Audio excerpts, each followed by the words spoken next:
Welcome everyone. Today is our second day of our conference, and we will discuss on this future-ready business in a disrupted world. We have our president of Paris Graduate School, Dr. Soha Akiki. She is also president of Innovative Academic Research Publishers. Also, we have our other speaker from Skitry.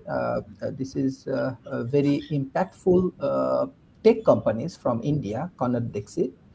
Uh, Also, we have our scientist, Dr. Fred, Professor Dev. Also, we have Pacific Rim Business Councils. It's one of the business councils in between North America and Global South. Roslyn, she is a Chief Operating Officer for Pacific Rim Business Council. Also, we have our partners, Africa Youth Kingdom. They have more than 2.3 million people. Dr. Melanie joined today's program. And before I go give a chance to Dr. Soha Akiki, I just want to introduce that we are introducing innovative academic research publishers. For these issues, we already get 10 scientific journals from 10 different scientists. We do focus on healthcare, we do focus on technocracy, we do focus on startup and entrepreneurships, and we are getting some scientific movement through this process. For these issues, I want to give very special thanks to Dr. Soha Akiki for her brilliant initiative. Secondly, our sessions we are publishing through all of the global media like Pod TV, like Good News. B-Lab is one of the conjunction in between Japan and Stanford universities and 800 corporations working in this ecosystem. Also, through Pacific Rim Business Councils, and through all of the global network, including Amazon and Roku. So thank you everyone for joining today's session. First, I want to give chance Dr. Soha Akiki, President, Paris Graduate School, and President of Innovative Academic Research Publishers. Dr. Soha. Thank you, Dr. Sharif. Thank you and welcome. And only I want to express my really deep thank you to that you accepted to be with us with the kickoff of a series of conferences we are doing this year in 2026. And this is the second day this week, and we will have others each month, at least one or two, who knows, we will let you know. But really heartful thank you that you accepted to be with us and to be with this adventure. Maybe it's an adventure for everybody, and I'm sure it will be a good adventure. So Innovative Academic Publisher, it was created because we have the school already, Innovative Knowledge Institute, Paris Graduate School, and we wanted our PhD students or master students to publish. And that's why we decided, the team with me, decided to open this academic journal. And I am so proud of everybody who is working with us and who is helping us. And I cannot be more grateful than that you are with us. And I hope we will have a good session today. And let's start. Thank you very much. Thank you. This innovative conference, basically, it's a collaborative approach in between industry and academia. Our Paris Graduate School, all of our PhD students focus on industrial research. So that's why today's our keynote speaker, Mr. Conor Dixit, he will promote his Skitries. Also, he has vast experience from North America, Wall Street, and all of the big places. Mr. Conor, I want to give you floors, and you can share your presentation with our audience. Thank you. Good morning, good evening, gentlemen. This is ladies and gentlemen, this is a gathering across the globe. Very, very excited to connect with all of you. And SKITTER, as we see, is a acronym for Skills Training for Employability and Entrepreneurship. And before I talk about it, thank you, Dr. Sharif, for a very very kind introduction. I was at Columbia University in New York for my master's, and way back in 2006, I thought I made a difficult decision to go for machine learning as my master's when all the others were going in other fields. But turns out it was a wonderful decision that I took. And the way AI has evolved, it's been a really exciting ride. Now, while Skitter is focused on skills training, we are built on a background of AI. The backbone of this whole platform is AI. However, what I realized, and what Dr. Soha also mentioned, that finally we have to be human centered. We want to build this platform around the distinguished humans of the globe, like yourself.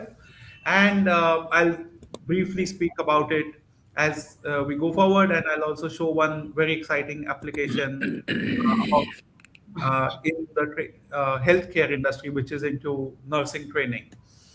Okay, so just a bit, Sharad couldn't join us. He's my founder, and he's based in Melbourne. It's almost 3 a.m. right now, so he has excused himself. However, he has been researching on this topic for a couple of years before building this concept, and that is where it has a really live application of the challenges that we faced in the industry. And myself, as I have built data science solutions for the past decade plus, I realize that it is sometimes easier to train the machine learning models. However, it is more important that people should realize their potential. And the way majority of the education is working right now is having a big challenge, what we call as a forgetting curve, because the professor comes, professor talks, teachers, students listen, and they forget, because a lot of them are working towards the attainment of a certificate. They are working towards attainment of a degree. Whether they are really working towards attainment of knowledge is the question, and that is where Skitter brings a differentiator, that we are an 80% practice and 20% theory based learning. Because when a student learns through practice, when they learn through their own effort, that is where the true outcomes are delivered. And the way current syllabus are structured, a lot of focus is thrown on content. There is a lot of content given, a lot of books to read, a lot of journals to memorize. However, that causes a lot of overload to the way students are learning. And here, what we are doing is we are doing a bite-sized learning. We are doing a automated assistant which will talk to you, and the most important is you will be able to do an interactive session with the platform in a way that you will do with a friend, with a mirror. It's like a magic mirror, doesn't only show you yourself, however, it also tells what you could do better, what you just did, what you just said, what part of it could be better, what was the right thing to say in that situation.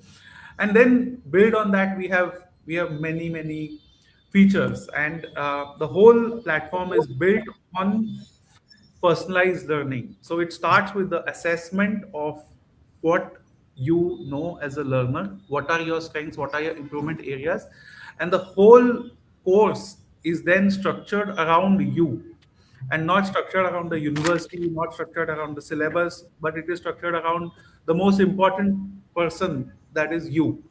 And with the various modules that you can learn in bite-sized features, then what we call uh, dojos are practice areas in the term of in the world of martial arts. In martial arts, you learn your theory and then you spend hours and years practicing.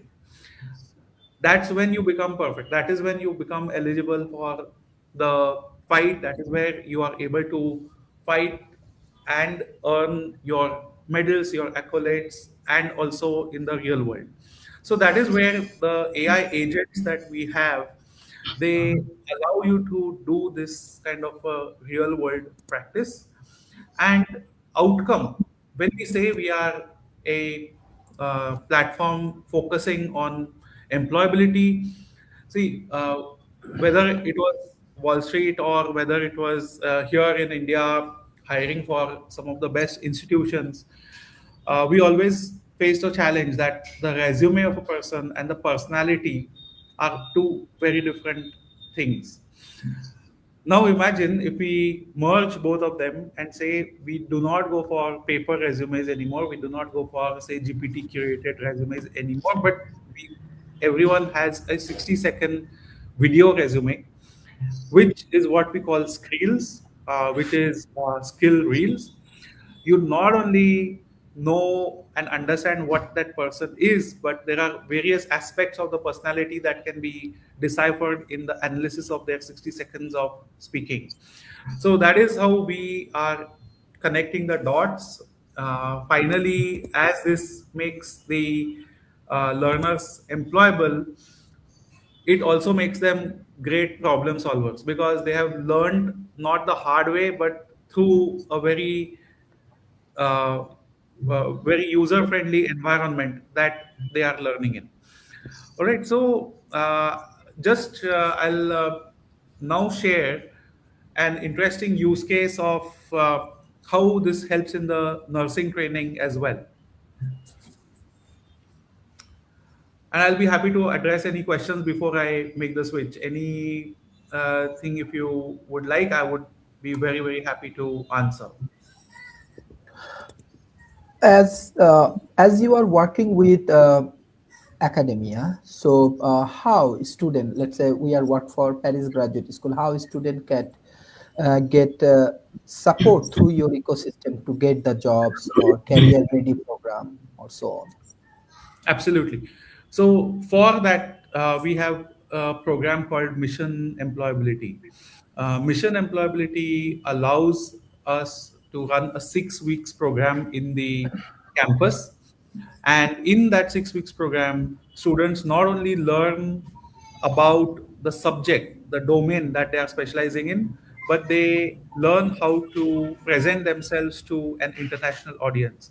And when that is exactly what I'm going to also show in the Pair OS, where a nurse who may have studied in Bangladesh, who may have studied in India, who may have studied in any of these countries, not only learns about the medical aspects of nursing, but also learns that if a nurse goes to Japan, the way she may want to, the demeanor in Japan will be very different than the demeanor expected in Australia versus that expected in France versus US.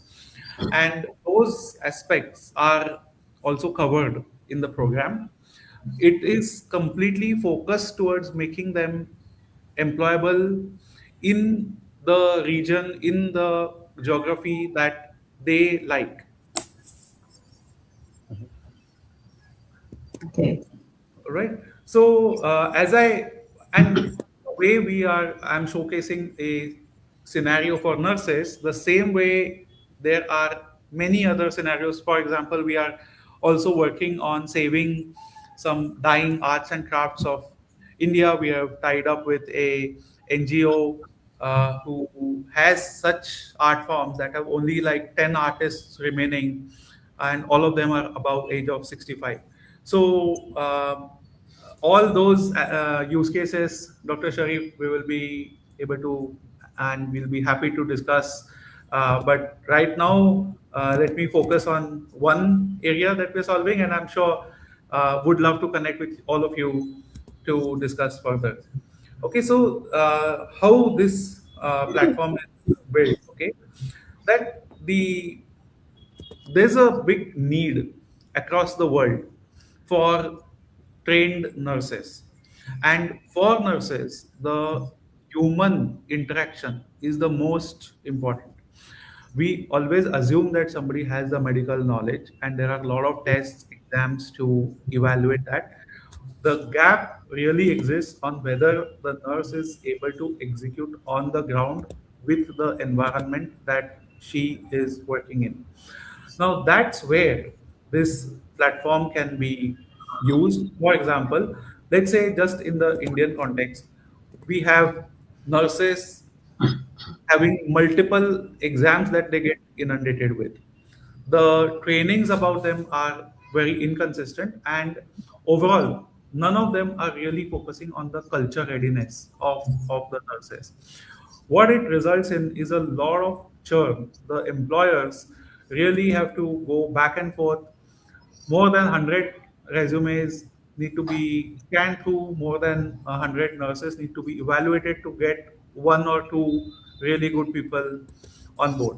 Now, that is where this kind of a platform helps by giving the nurses a global readiness through the various preparation techniques that we have driven.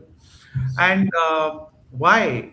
See, what it teaches, right, is not only teaches for the exam preparation, we also work on the communication of the nurses.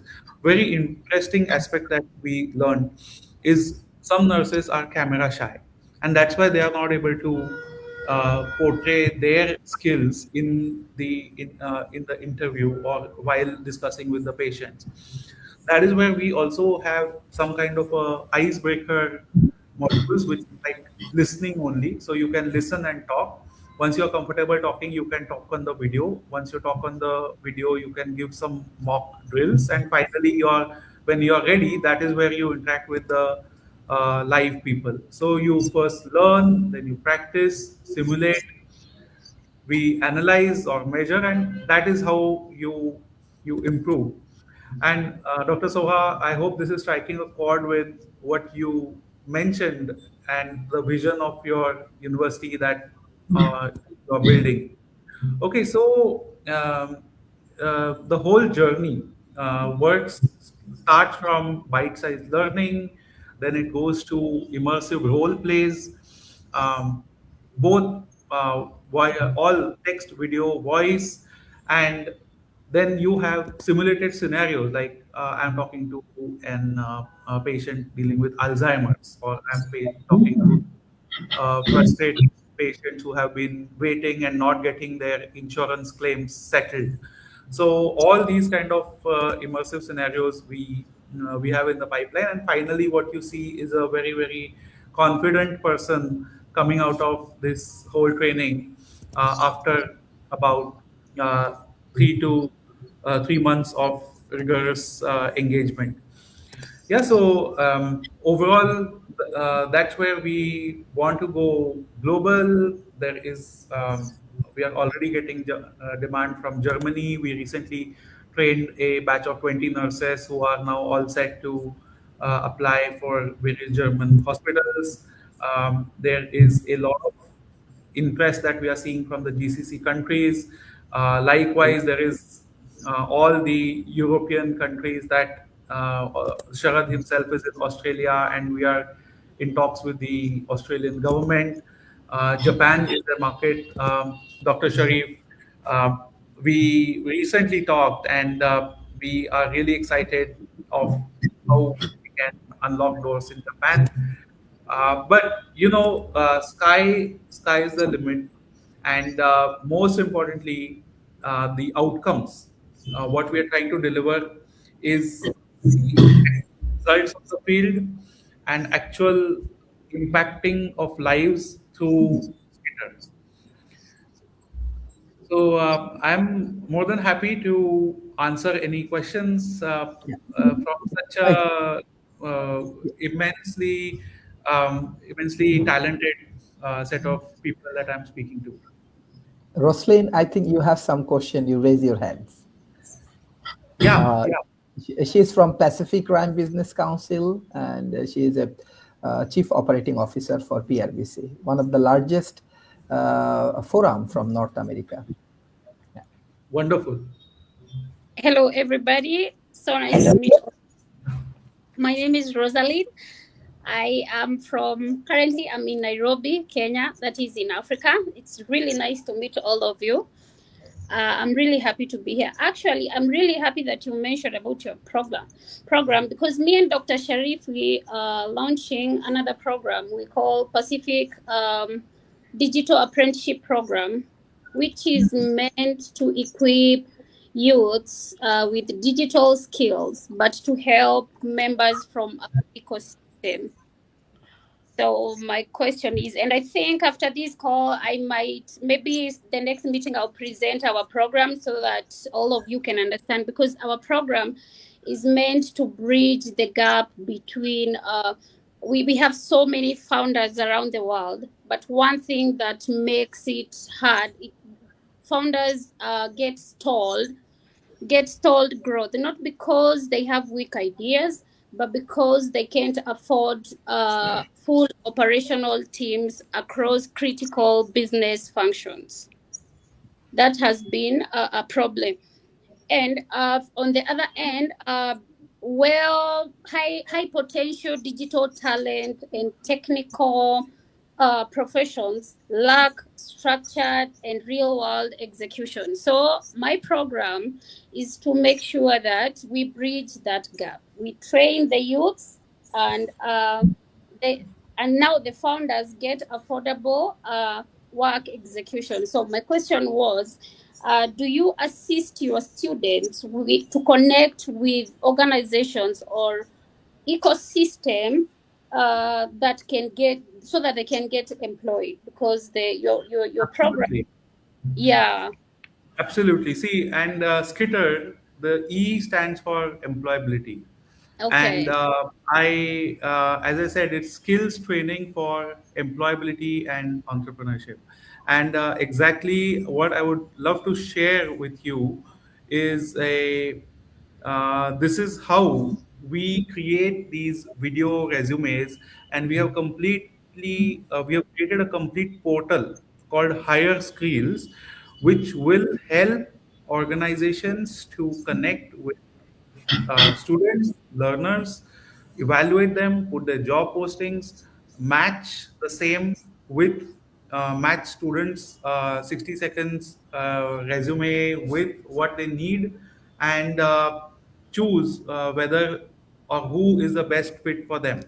And in this process, students also learn. I can't hear you. Am I They the only one who know can't what hear exactly. you? Hello, I, can the I others can hear me?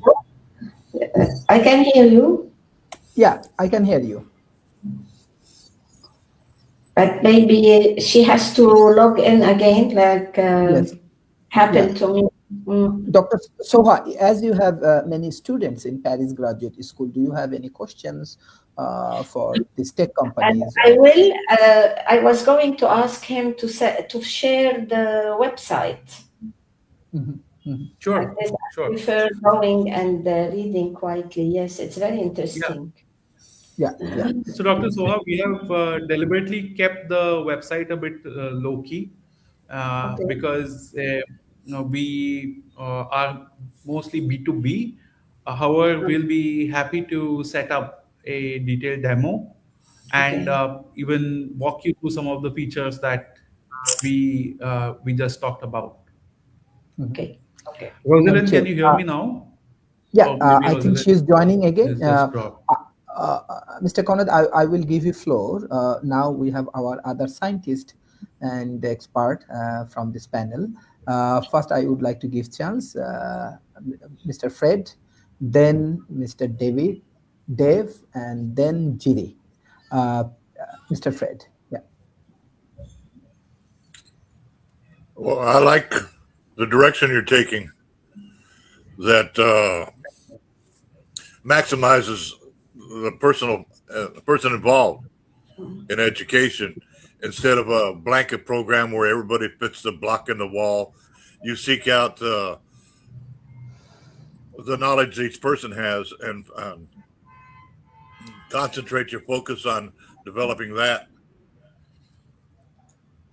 Thank you.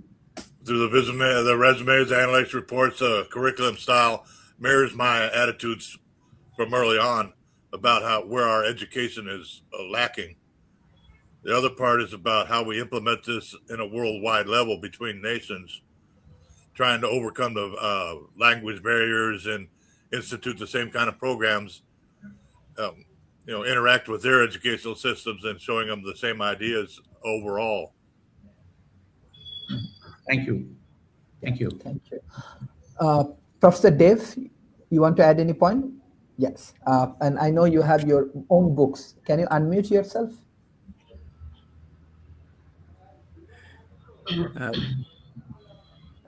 This is not my field. So I think, in a sense, I'm in the wrong room. My work is with elementary school children and their parents, helping them to learn how to save energy, water, and money and create a clean, green future. The hypothesis is that all of this talk at the top isn't reaching the bottom. And we have to create bubbles of change at the local level that then rise to the top. So I'm working on climate change, starting at the local level, working with families, getting them to go green, save energy, save water, save money, and make clean, green decisions so that then permeates up to the top and everything changes. But it has to change from the bottom to the top. And unfortunately, so far, all the discussion has been at COP 1 through 30, where they've discussed at the top 100,000, mostly men, fly into somewhere in the world, and they talk about climate change, and then nothing happens. So what I'm trying to do is instigate that something to happen. So that's my field, and I'm kind of painted myself into a corner. That's where I'm going to be. Professor Dave, actually, as this is a conference, you can share your book, Green Actions, and hopefully our audience can get more information. Other speakers, you can share your scientific book and your knowledge with our audience. Professor Dave. And Professor Dave, actually, in the research that we did, it is proven that if the children's mind is trained early on, they learn much easier. And in that, we are actually working with a elementary school as well of students in the age range between 5 to 10 as well. Yeah, those are my people. Okay, thank you. Jiri, you want to add any point from Czech Republic? First of all, thank you very much, Dr. Sharif, for allowing me to be here. Thank you very much, everybody, for having me the opportunity and honor to be with you guys. I greet you from the Plzeň. This is a smaller town in the Czech Republic in the Central Europe.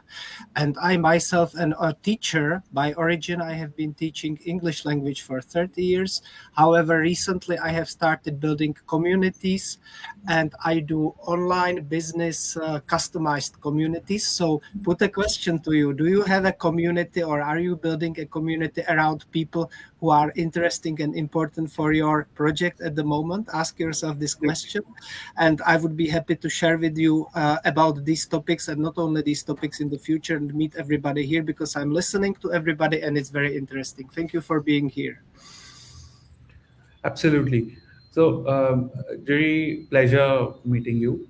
I would like to say content is only as good as its creator. And what we have is a big group of domain experts who we call forward deployed domain experts. They are the ones who are championing this content. They are the ones who are helping to create this content, and they already have big communities that they are associated with. They are respected in. What we are doing is we are creating an overarching community as well, where a doctor can talk to a research scholar can talk to an academician can talk to an industrialist, and that is where the dots will connect, and this whole ecosystem will grow. Yeah, thank you. Thank you. We want to focus on Africa because Africa also improving a lot through education, through healthcare, and the Western world heavily supporting African community to uplift the people. Roslyn, so what's your views about education and healthcare in Africa? And if you want to share something about your Kenya, your country, you can share with our audience. Yeah. Thank you, Dr. Sharif. First, I kind of dropped. I couldn't hear anything. So when Kanad was replying to what I asked, I didn't hear anything. I dropped. I had to drop and come back. So in Africa, not every child gets to be lucky like I was lucky. And actually in Kenya, we just changed the system, the education system, and everything is confused. Everybody is confused. The teachers, the students, because nobody prepared them. Not even the teachers. Nobody taught them about the. We were using the 844 system. Now we are using the CBC system, which is really confusing even to myself. I have to ask my daughter like a million times what is going on, because I did the 844, she's doing the CBC, and it is really confusing because even for the teachers, they weren't trained first so that they can adapt the system. So in Kenya, there are some parts where education is better, and some kids get education, but then some others, nah, they don't get that lucky. So if we get a system whereby we can help everyone, because I believe we can we can bring everybody together, and education makes us all equal. But some Yeah, of us don't get that in my country. Some of us don't get that. Some areas in Kenya, they are so remote that not everybody gets to get that education. Um, when it comes to healthcare, that is complicated because in Kenya or in Africa, healthcare is like a luxury, and it's quite bad because most of people in Africa are middle class people, and middle class people, we are one disease away from poverty. That's why there's so many deaths in Africa, so many. And can you imagine if we don't equalize education, then every other part, even the healthcare, we are way down here. So if I can be here and get some help from all over the world to bring in Africa and change the lives in Africa, yeah, I'm gonna do that. I'll be there. I'll be doing that. absolutely, Yeah. absolutely. Yeah, and Rosalind, just to mention, when we are deploying in a lot of schools, Yes. one of the program, as most importantly mentioned, is the Train the Trainer program. And in Train the Trainer program, we first train the teachers, we first train the school administrators, then the next step is to train the students. And Yeah.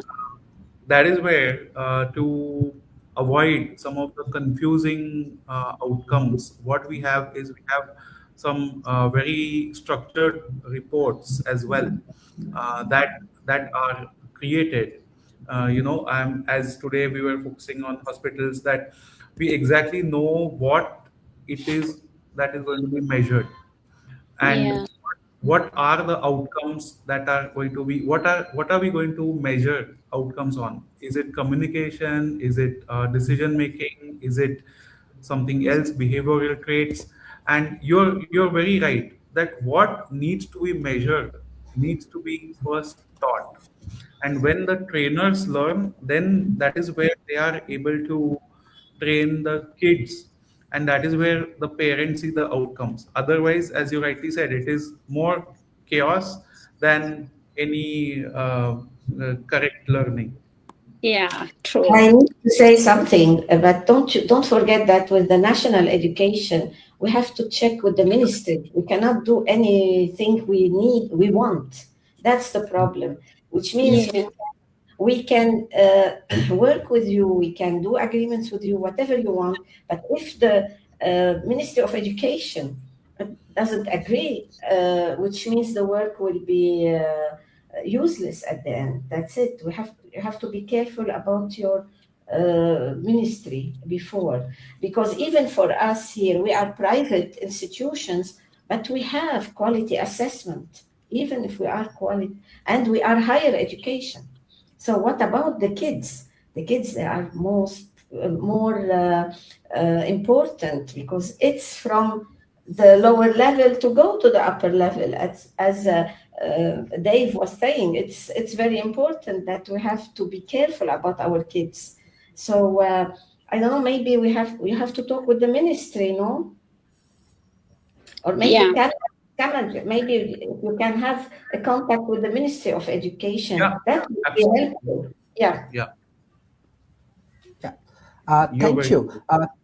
Thank you. Basically, right now I want to share, before I go for this open dialogue and discussions, this is our innovative academic research publishers. This is our mission, that the innovative academic research publisher, we specialize in transforming conference research into global accessible high impact scholarly publications, and each year we support thousands of conference proceeding across disciplines, combination editorial issues, and so on.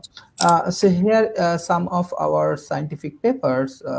Definitely our PhD student from Paris graduate schools, they published their book with us, and we have many students from Middle East. So that's why global conflict and geopolitical issues also part of these things. uh, Business and management is another important factor for us. Definitely we do focus on leadership, we do focus on digital currencies, we focus on the impact on human resource management development. I think today we discuss on these particular issues. And also we do focus on science and innovations. We have a very specific papers. I think I discussed with Mr. Karnot before, that Kormo Jog. So this is the ethical standard of work and all of the things in South Asia. We have scientific paper on that.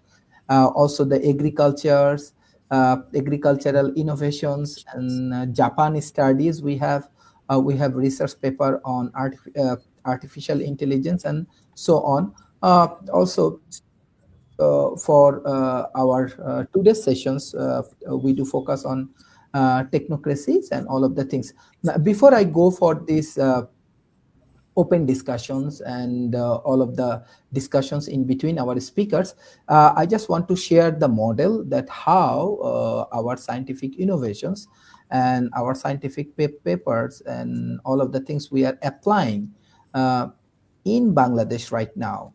Uh, uh, okay. So this is the missions, like what we are discussing, what Skitree is doing, or what Paris Graduate School is doing, Pacific Rim Business Council is doing. So they are working like a catalyst. So let's say Bangladesh is 171 million people. India, definitely they have 1.5 billion people. So this is the reason they're the highly density populated countries, and 57 to 60% people are youth.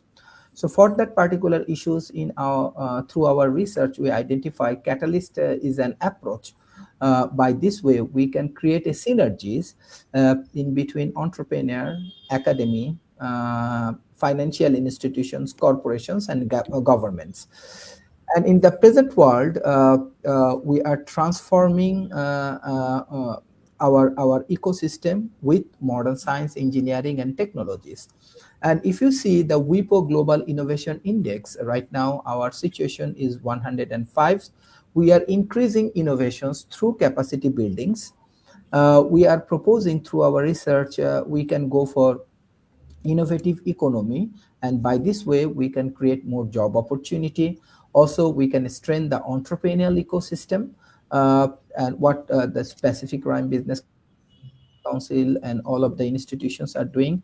And by this way, we can create a global branding. So any countries in Africa, in Middle East, in global South, they can improve their branding through this national innovation strategy. And definitely technology, like emerging technology, artificial intelligence, quantum computing, like micro data centers, and these are very important aspects. So definitely we need more technology and technological infrastructure, and definitely developments with this matrix can uplift human lives. uh, the second part of these innovations, we take actions. So when we proposing the actions, we are proposing artificial intelligence and AI based education is very important. Many people actually losing job because of AI, but we need to utilize human wisdom to create a productive ecosystem for human resource development. So when we discuss about the human resource developments, we are proposing through our research national innovation master plan. We already publishing papers for these issues, January issues. So our proposal, we have to go for strategy development for a country. Then we have to develop a portfolio, what type of industries like healthcare industry, education industry, smart cities, or transportation industry, how we can build up the portfolio for our communities. Culture, I think already Mr. Kono, then Dr. Soha Kiki discuss about cultures and process. So culture is very important aspects for us. That's why this conference, we bring people from Africa, from Middle East, from Europe, from India, and from North America. And that country like Bangladesh, India, we have to build up more infrastructure, intelligent infrastructure. We need to design our infrastructure for creativity, for innovations, and for productivity. That is the proposal. We call it Agile program, and we proposing through our scientific research. It's a 180 days program, and hopefully we go for this peer review process. Different scientists from Paris Graduate School, they are going through our peer review process, and hopefully after the conference we can publish our research paper in between February.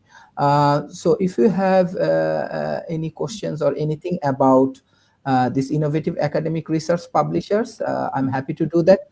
We have our dean from IUBET. He's one of the scholars, and he also publishing paper with us. I think every year they have more than 400 scientific papers they can collaborate with innovative academic research publishers. They are also interested about PhD program.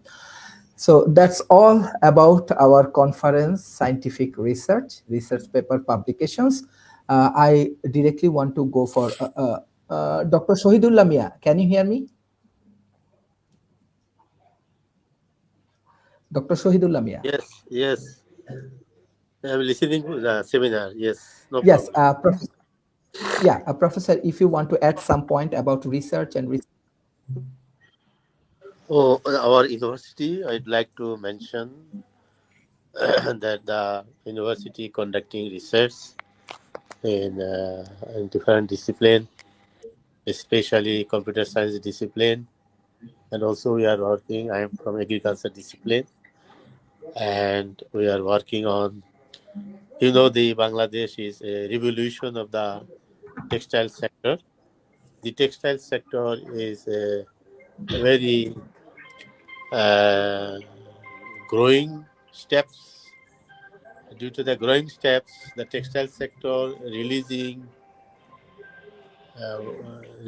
wastewater to the environment directly. That's why the ecosystem is damaging. At the same time, our river is seriously polluting, and our country, the population is increasing day by day. On the other hand, we are degrading our land, we are degrading our river system, and the pollution is so serious due to the uh, continuous discharge of the textiles industrial wastewater. So ultimately, we are losing a serious river system. We are losing the fisheries sector. We are losing the land, agricultural land, and at the same time, due to the Bangladesh is the affecting frequently climate actions. The southern part of Bangladesh is frequent flood. One third of the country is affecting high salinity, but we are conducting research on salinity stress agricultural crop varieties by which we are trying to overcome the situation, and also we are trying to develop uh, the textile wastewater treatment process. Some treatment process in the industry is chemical treatment process by which the industrial people, the industry owner, try to make the business, and they do not treating the wastewater by the chemical process. So we need some assistance to the global world economy and all world universities where the technology we can share our technology, we can provide our students from the university, they can learn the technology through research, and ultimately we can lead our research, and then we can contribute to our nation. Ultimately, in the long run, we will face a serious problem in the agriculture sector due to the textile industrial. At the same time, we will lose our frequent flood situation of the southern part of the country. So you know the population of the country is 180 million people here. So for the food security, we need urgently some collaboration for research by which we can share our technology and to contribute to our nation. That is my request to the World Economic Forum. Thank you very much.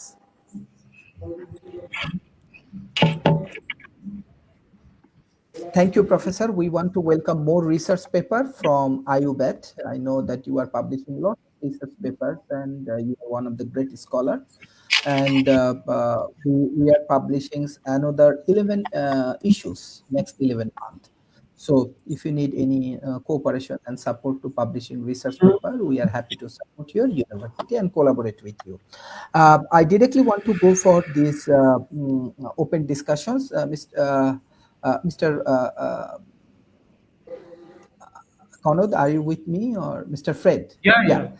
So yeah, we can go for this topic that how can business quickly pivot their strategy to respond to sudden technological, economical, and environmental disruptions without losing core values.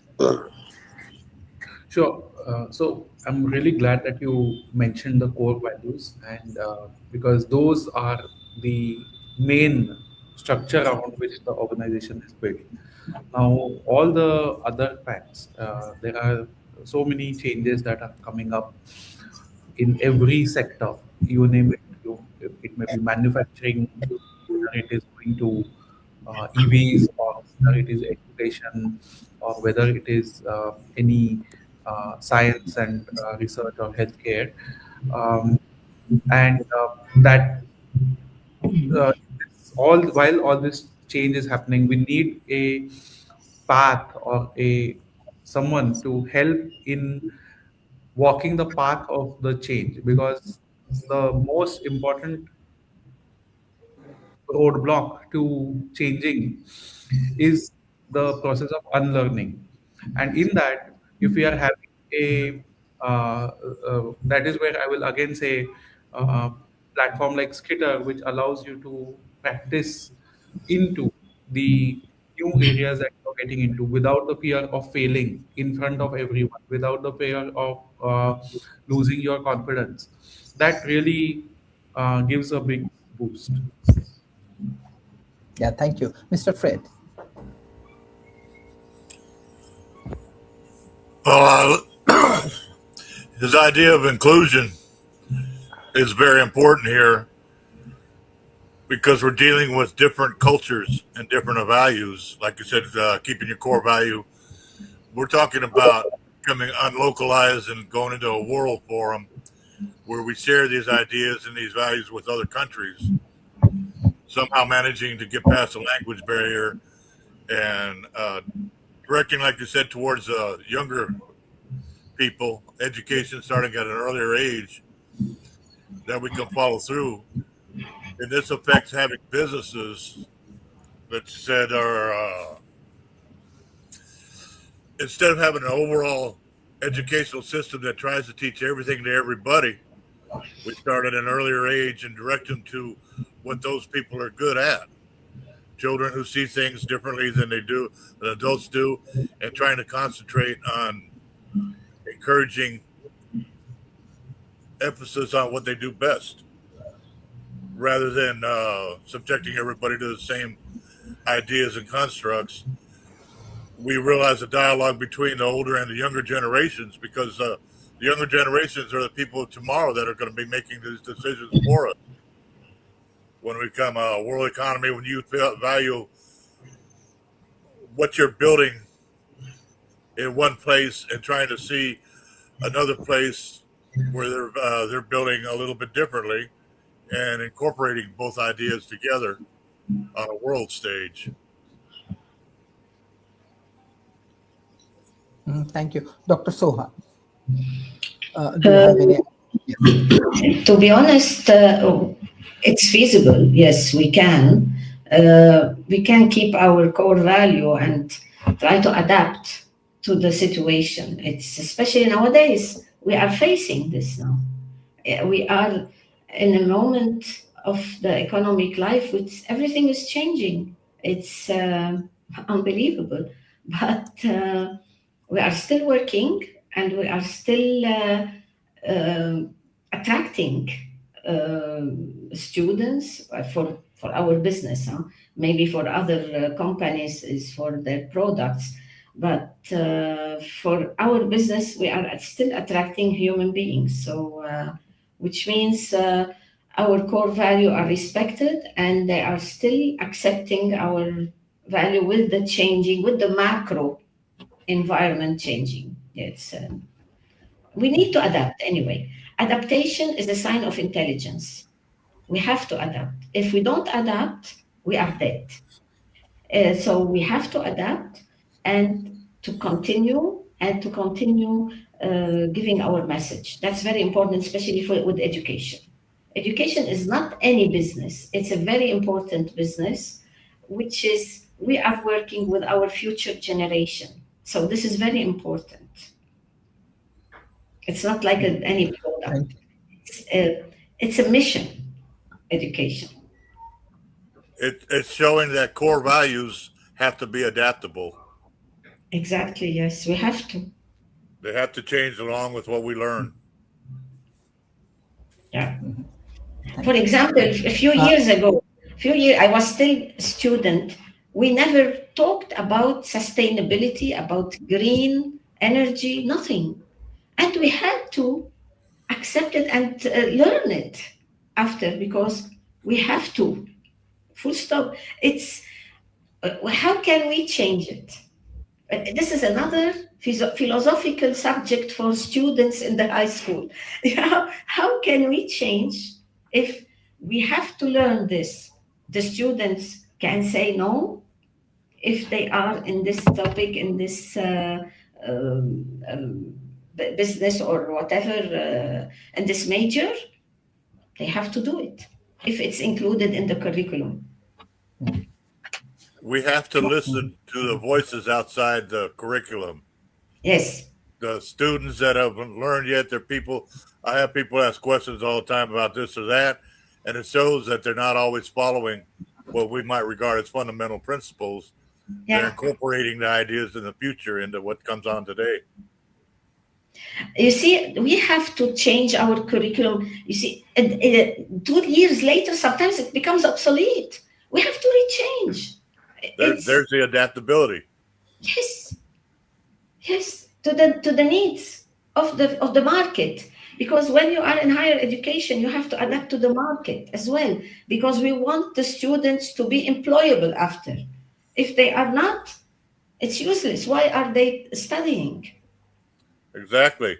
So what we see as core values of our production might not always be something that has to be cast in iron, whatever. It has to be changing. It has to be adaptable. It has to bring in the changes that are present in the world as we evolve. Mhm. Yeah. Thank you. Jiri, you want to add any point? Yes, I would like to say that great people, great humans are meeting here today from different countries of the world. I consider that we are the leaders of our communities, and uh, I would like to tell you my personal opinion about this. I will share you one picture of my community, just one, very quickly, and I will share my screen quickly. Just give me a second, please. Share screen, and share entire screen.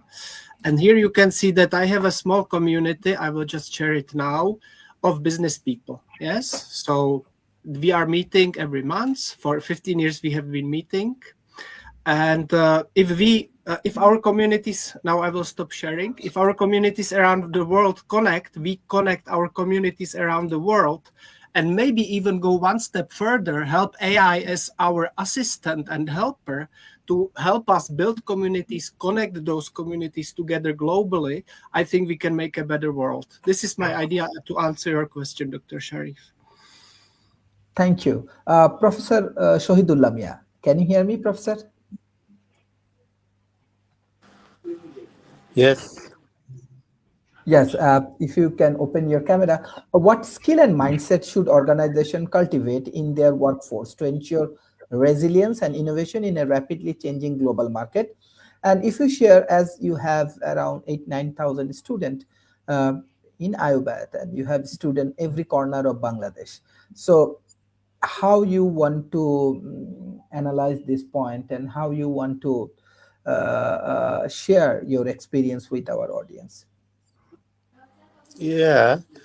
Actually, if I want to express at our university, the Bangladesh is the native language is Bengali, but our medium of instruction in our university is completely is in English, and we are trying to for quality education to the students in different disciplines like engineering, agriculture, and other disciplines, mechanical, computers, civil. So these are the students is our private university, but we are very challenging with the quality education, and we are learning atmosphere is in completely English. We cannot speak any Bengali in our classes, and then ultimately student very effectively learning, and then the students are going for abroad, and they are after their graduation they are achieving the IELTS score around uh, 7 plus, and at the same time in the world it is our commitment of the university that those are the merit students. We are providing them financing. We are financing them. They do not need to pay any money as they are the scholar. And this is our human resource development of our university strategy. So we are not taking any money. We are providing after that their graduation, they are they will get the job, and then they repay the money to the university from his salary. So this is our development of the strategy of the university for the human resource development, and also the students are going for higher study due to the quality education, due to the English language proficiency, and our graduate must need to pass from our university graduation English proficiency. Otherwise, we are not providing the degree of any students. That is the strategy of the UPAT University of Bangladesh. We are providing the students must need the CGPA 3 and above, not more than below 3. If they below 3, then their scholarship will be minus. We will not provide any scholarship of the university.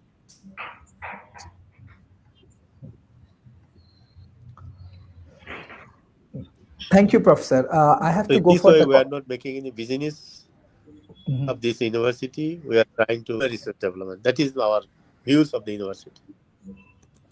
Thank you, Professor. We want to invite your student for our Paris Graduate School PhD program. So hopefully, through this process, we can work together. Rosalind, what's your closing remarks for today's session?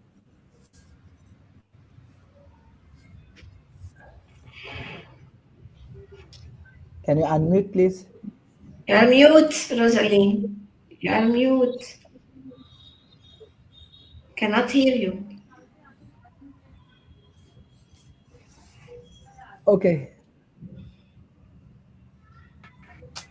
I'm sorry, guys. I didn't know I was muted. I'm in my kitchen. It's at 8 in Kenya, so I'm cooking dinner. So I'm sorry, guys. Okay. My closing remarks are when people join hands together, greater things happen. And great things happen where moving fitter.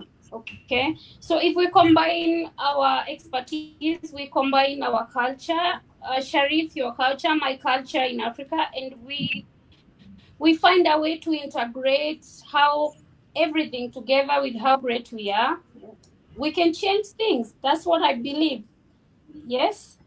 Yeah. Exactly. So thank you all for giving Yes. me the chance to be here, and we'll Thank you. continue Thank you. the communication. Thank Thank you. Thank you. you. Thank you. Thank you. Conrad, Mr. Conrad, what's your closing remarks for today? I echo what everyone said. Finally, we are one world, and together we can make the change happen. And Dr. Sharif, you are doing an amazing job getting people from all the continents together, everyone with a different perspective, everyone with a different expertise. And I'm very confident with people like you, we will definitely see the change coming soon. Thank you. We have our honorable ambassadors, Saudi ambassadors, Mr. Golam Mushi. Thank you for joining today. He's politician. We love to engage with the politician. He's a very positive, thought-provoking, and he make a lot of progress for Bangladesh and made it in the Middle East market. Mr. Golam Mushi, if you share some of your views uh, about the present situations of Bangladesh politics, economy, and educations. That will be helpful for today's discussions. And definitely, we all want to collaborate with your intellectual contributions for Bangladesh. What you are doing, I know you are doing a lot of great job for Bangladesh, Mr. Golam Moshi. Uh, Thank you very much, uh, our dear friends and honorable guest.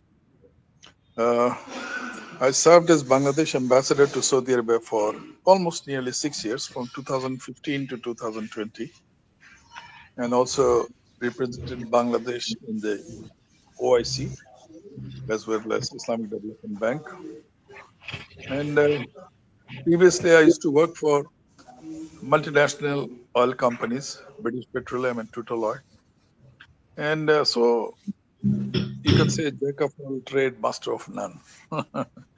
So actually, you see, Bangladesh is a very densely populated country. It is 180 million people in a small area of 56,000 square mile, which is, you can say, it's the most densely country in the world, you may say. It is not only 56,000 square mile. Out of 56,000 square mile, about one fourth is water, rivers, lakes, and it starts from Himalaya down to the Bay of Bengal. So basically, Bangladesh is a delta, and it is. Uh, we were under British rule colony for 200 years. Then we became independent in 1947 as West Pakistan, East Pakistan. Then we broke away from West Pakistan in 1971, and now we are called Bangladesh. So actually, the people are, you can say, very resilient type of people. We experience flood, cyclone, tidal bore almost every year. But still, the people, as soon as the flood water recedes, the people, you can see the smile in their face. So our people over this century knows how to live with all the natural calamities, cyclones. It's unfortunate, but we have no choice. You cannot shift the country.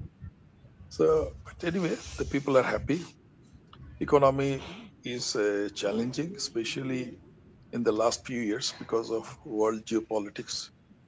And our main export item is ready-made garments, clothing, where about 8 million, mostly female workers are involved. We are next to China in clothing as export. And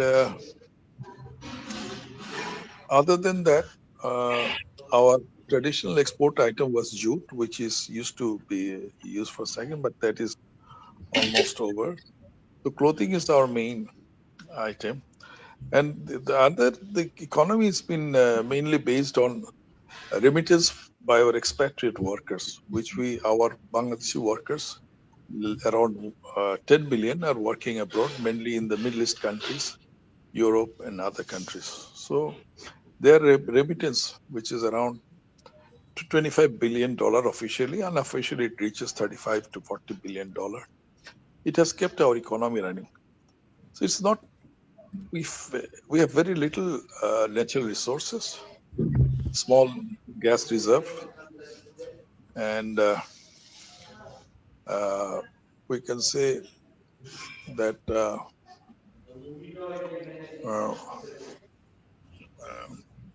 our gas reserve is also very fast depleting, and in the next 5 to 7 years, I think we will be over with the natural gas.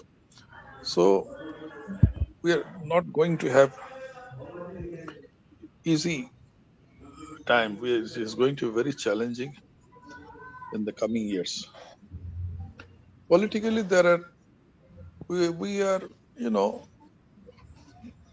uh, two major political parties, and the third one is religious parties, but mainly our the most important religious party is based on Sufism. Sufism is basically peaceful. So, but we have also a political party called Jamaat Islam, which is sometimes they are a little bit tough, but their representation is very minor. It's not a major threat to our country. We are okay, I should say. But the most challenging is until unless we could have our economy running in the proper direction, the country will face serious challenges and uncertainties. And if the country goes for uncertainties and challenges, then, with the crisis of economy, it gives room for growth of some extremists. They try to take advantage of the situation.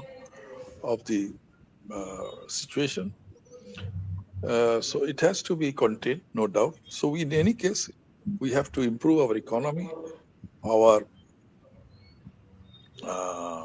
safety and security, because if this Bangladesh becomes vulnerable, hey, chup, conference call, আমি conference call. So, if Bangladesh become economically some difficulties, it will give rise to some extremist forms. And if extremist people comes over, then it will destabilize the whole region, because our next door neighbor is Myanmar and India. They are the two major countries India is having 2/3 of our border, and 1/5 of our border is Myanmar. Myanmar, as you know, it has been run by the military regime. They are fighting with various insurgency. On the northeastern part of India, it is also, they have internal problems in India. They call it Seven Sister State, which is also a breeding ground for insurgency.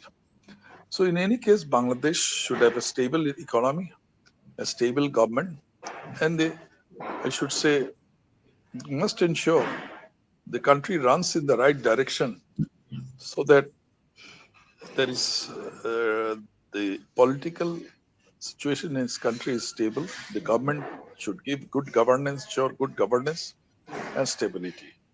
Otherwise, if Bangladesh becomes unstable, the whole region will be affected.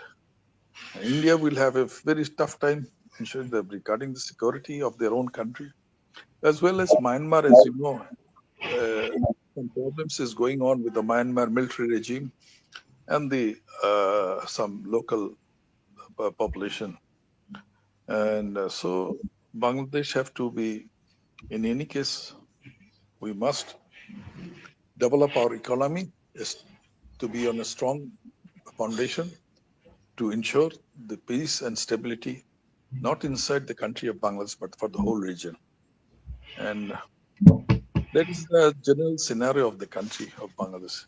I'll be happy if you have any queries regarding Bangladesh, so I will be happy to address. Thank you, Mr. Golam Moshi, for your excellent contributions. And we need more good politicians like you who can help to go for this regional peace. Mr. Fred, what's your closing remarks for today? Well, I want to thank you all for allowing me to participate. It's been an honor. I think the first part of this conversation touched on educating students and future leaders in our universities and incorporating them. And the second part, I believe, has to do with the way we rank our nations according to their resources. Those with the most resources get the most attention. A chain is only as strong as its weakest link. Unless we help those without the resources by demonstrating what we're talking about, incorporating education into our world leadership, and such as Dr. Gomes has spoke about, that this is the future. Is not ranking ourselves according to the resources we have or how rich we are or how great we accomplish our things, but how much we help everyone else reach those same plateaus that we're already at. Getting them all together on a world level on the same page, looking for the same concepts and developments to encouraging the future of humanity itself as one nation, as one world, rather than a bunch of nations all grouped together. I thank everybody for allowing me to be a part of this, and looking forward to the future developments. Thank you. Dr. Soha, what's your closing remarks for today's session? In closing, I am very grateful for this discussion room today. I would like to thank you all, really a heartfelt thank you, because you accepted to be a part of our journey, and hope to see you very soon, very shortly. Thank you very much. Thank you. Ziri, what's your closing remarks for today? I would like to say that if you like me or my energy, I would be happy to meet you again in the private call. So let's get connected. Let's cooperate. Thank you very much. Thank you. Professor Shohidullah, what's your closing remarks for today? Yeah, Dr.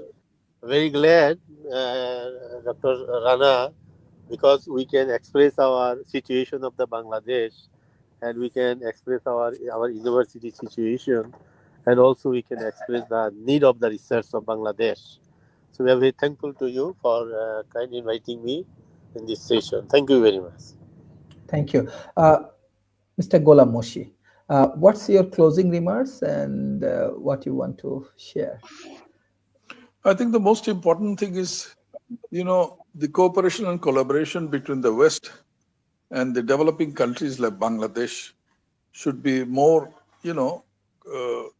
the developed countries should give more attention to these developing countries and not really help, but cooperate and collaborate towards economic and social development of the countries, so that the country and the region could be in peace, stable, and the people of the country and the region have a good future with hopes and aspiration.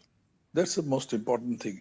I think the Western countries should come forward, and we would be happy to work together to find out some solution. And I would love to give all my due attention and time if we can work out some sort of collaboration and cooperation between the developed countries and the countries like us for the peace and prosperity of the humanity and the region. Thank you. Thank you. Thank you.